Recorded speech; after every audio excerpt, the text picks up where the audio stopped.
Bien, Madame la Présidente, Monsieur le Premier ministre, Mesdames et Messieurs les ministres, chers collègues. Ce soir, nous arriverons enfin au bout des discussions budgétaires pour l'année 2026. Ce soir, deux options s'offrent donc à nous.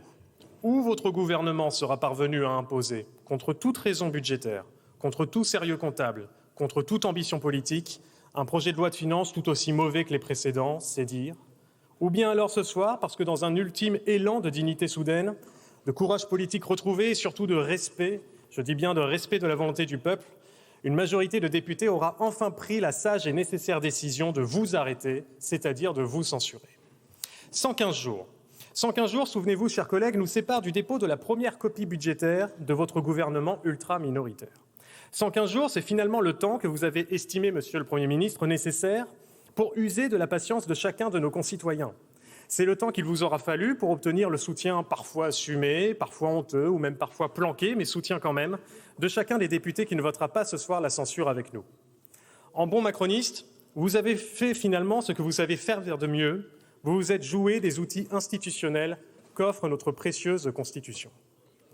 Le budget, ça devait être la concrétisation de l'ambition politique d'un gouvernement, la concrétisation de la direction de l'impulsion qu'il souhaite donner au pays.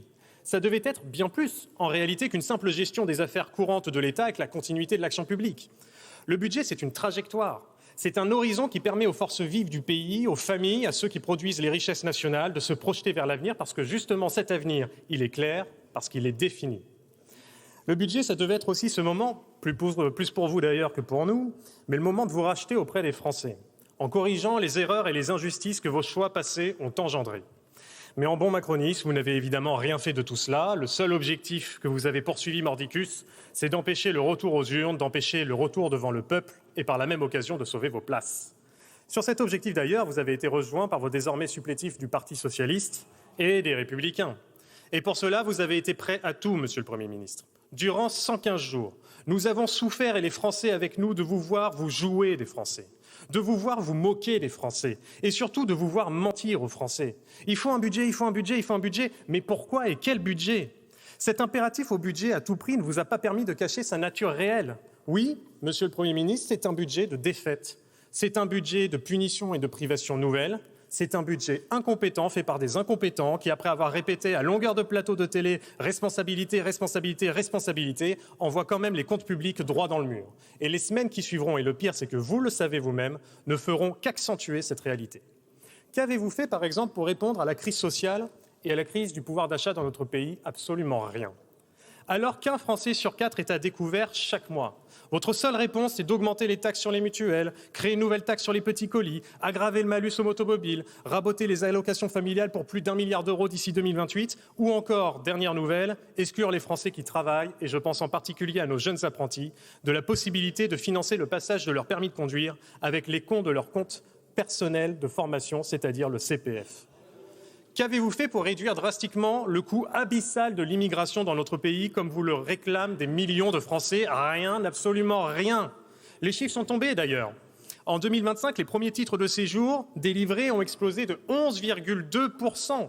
Ça veut dire qu'en 2025, chaque jour, la France a délivré plus de 1000 primo-titres titres de séjour. Ce sera certainement ce qu'on appelle l'effet Retailleau.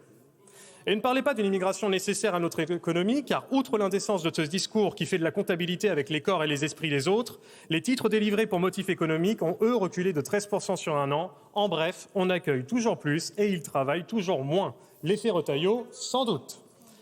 À ce sujet, est-ce que le garde des Sceaux, M. Gérald Darmanin, qui ne nous fait malheureusement pas l'honneur de sa présence, toujours prompt à faire des annonces fracassantes pour exister médiatiquement, pourrait parler au reste du gouvernement de sa proposition de suspendre l'immigration légale et régulière pendant 2 ou 3 ans, et singulièrement au ministre des Affaires étrangères, puisque c'est lui qui doit porter seul la responsabilité de ce sujet. En attendant, et malgré ces nouveaux records en matière de politique d'immigration, rien, toujours rien, ni sur les soins gratuits réservés aux clandestins, ni sur les aides non contributives versées chaque année aux étrangers. On vous parle quand même de 18 milliards d'euros. Qu'avez-vous fait enfin pour réduire le déficit des comptes publics et vous attaquer concrètement au gaspillage qui est fait de l'argent des Français? Parce que vous parlez de budget, mais cet argent, je vous le rappelle, ce n'est pas le vôtre, c'est celui des Français, et particulièrement des Français qui travaillent et qui ont travaillé. Vous n'avez rien fait, absolument rien. Pas une seule économie sur le millefeuille administratif. Pas une seule économie sur l'une des 1244 agences et opérateurs publics. Pas une seule économie non plus sur notre contribution nette au budget de l'Union européenne. Pire, vous augmentez même cette contribution de 5 milliards d'euros supplémentaires. Mais au nom de qui et au nom de quoi ? Au même moment, la présidente de la Commission européenne, Madame Ursula von der Leyen, elle veut passer outre le vote des députés européens et accessoirement, pour le peu que ça vous intéresse, le vote de cette Assemblée nationale pour accélérer et ratifier le plus rapidement possible l'accord de libre-échange avec le Mercosur. Et votre seule réponse, Monsieur le Premier ministre, c'est d'augmenter la facture pour les Français. C'est d'une complaisance inouïe. Alors qu'avez-vous fait enfin pour soutenir nos entreprises, quelle que soit leur taille, leur localisation ou leur secteur d'activité? Rien, et c'est tragiquement toujours rien. Vous faites même pire que rien, puisque vous décidez d'augmenter la fiscalité sur les entreprises françaises pour près de 8 milliards d'euros, et vous revenez sur votre propre promesse de baisser les impôts de production dans notre pays, comme la contribution sur la valeur ajoutée des entreprises, qui ne diminuera pas non plus cette année d'un seul dixième de point. Alors vous savez, il ne suffit pas de placer 5 fois dans une phrase le mot de responsabilité pour faire oublier que votre budget, comme d'habitude, augmente la dépense publique de 37 milliards d'euros pour cette année et que votre budget, comme d'habitude, augmente les impôts pour près de 10 milliards d'euros, rien que pour l'année 2026. Et je ne parle ici que du scénario le moins défavorable, car à l'incompétence et à l'injustice de ce budget s'ajoute également l'insincérité de vos propres estimations et de vos propres chiffres. Et pour une fois, ce n'est pas que le Rassemblement national qui vous le dit, c'est le rapport du sénateur Husson, et qui est pour le coup très clair. La légèreté de la documentation apportée par votre propre gouvernement, si ce n'est parfois même l'absence totale de documentation, laisse à penser sérieusement que le déficit et la dette pourraient s'écarter sensiblement des trajectoires que vous annoncez. Pour faire simple, il y aura bien en 2026 un dérapage budgétaire, mais peut-être même que ce dérapage serait plus grave que celui que vous nous annoncez aujourd'hui. Comme quoi l'insincérité, le mensonge sont définitivement la marque de fabrique de ce gouvernement et plus largement de la Macronie. 2 exemples me reviennent d'ailleurs à l'esprit. Je ne reviendrai pas sur la promesse de ne pas avoir utilisé le 49.3 pour finalement, évidemment, grande surprise, comme Marine Le Pen et Jordan Bardella l'avaient annoncé, revenir au 49.3. Mais il y a quand même 2 exemples récents et assez flagrants. Celui du vote du projet de loi de financement de la sécurité sociale, votre PLFSS. Je parle bien de votre projet de loi de financement de la sécurité sociale, votre PLFSS, car je rappelle ici que tous les groupes, à l'exception de 3, ont permis son adoption. Des députés LR, en passant par les députés macronistes, les députés socialistes, mais aussi avec le soutien un peu honteux de quelques députés écologistes et communistes et quelques soi-disant sans étiquette, vous avez tous permis le passage en force de ce PLFSS. Eh bien, nous sommes à peine 1 mois après l'entrée en vigueur de votre PLFSS, et le Haut Conseil du financement de la protection sociale nous informe que le budget et le déficit annoncés que vous avez votés, tous main dans la main, sont d'ores et déjà faux. Il ne correspond déjà plus, à peine 1 mois après le vote, rendez-vous compte, à la réalité. À peine 1 mois suffit désormais pour que la réalité vienne s'opposer à vos propres estimations. Et cette réalité, c'est que le déficit, malheureusement, une fois encore, le déficit des comptes de la Sécu est désormais le pire déficit depuis la crise Covid. Quelle prouesse, messieurs, dames les ministres, quel sérieux, quelle crédibilité. Second exemple, toujours dans le cadre du PLFSS, c'est lors des débats que nous avions eus, vous avez tous, à l'exception des groupes Rassemblement National et UDR bien évidemment, voté pour augmenter la CSG sur les revenus du capital. Puisque le Rassemblement national est opposé à toute augmentation de la fiscalité, les députés du RN vous ont sommé de dire ici quels produits d'épargne seraient attaqués par cette décision. Est-ce que ce sont les assurances vie, les plans d'épargne retraite, les PERCO, PEL, PEA ou autres? Et vous avez affirmé, ici même, vous, mesdames et messieurs les ministres, droit dans les yeux des Français, vous leur avez dit que les plans épargne-retraite ne seraient pas concernés par cette augmentation de cotisation. 15 jours passent et les Français découvrent une nouvelle fois que vous leur avez menti.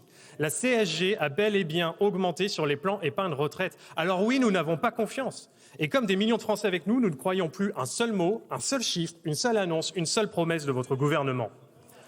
Dans ces conditions, chers collègues, accepter de ne pas censurer le gouvernement ne veut dire qu'une chose. Le gouvernement reste et les Français paieront.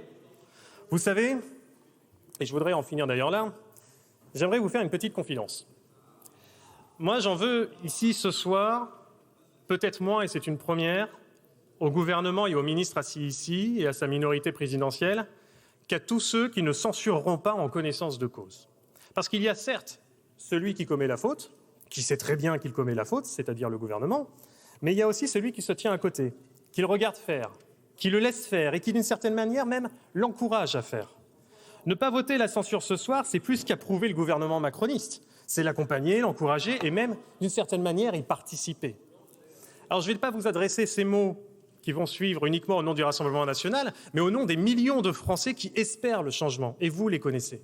Ces millions de Français qui s'impatientent de l'alternance, qui ont soif de tourner le plus rapidement possible la page du macronisme dans notre pays. Entendez et respectez, chers collègues, ceux qui vous ont confié votre mandat. Soyez à la hauteur de votre mandat. Votre peur des élections, votre peur du verdict des urnes, votre peur de la sagesse du peuple vous rendent perméable aux pires contradictions.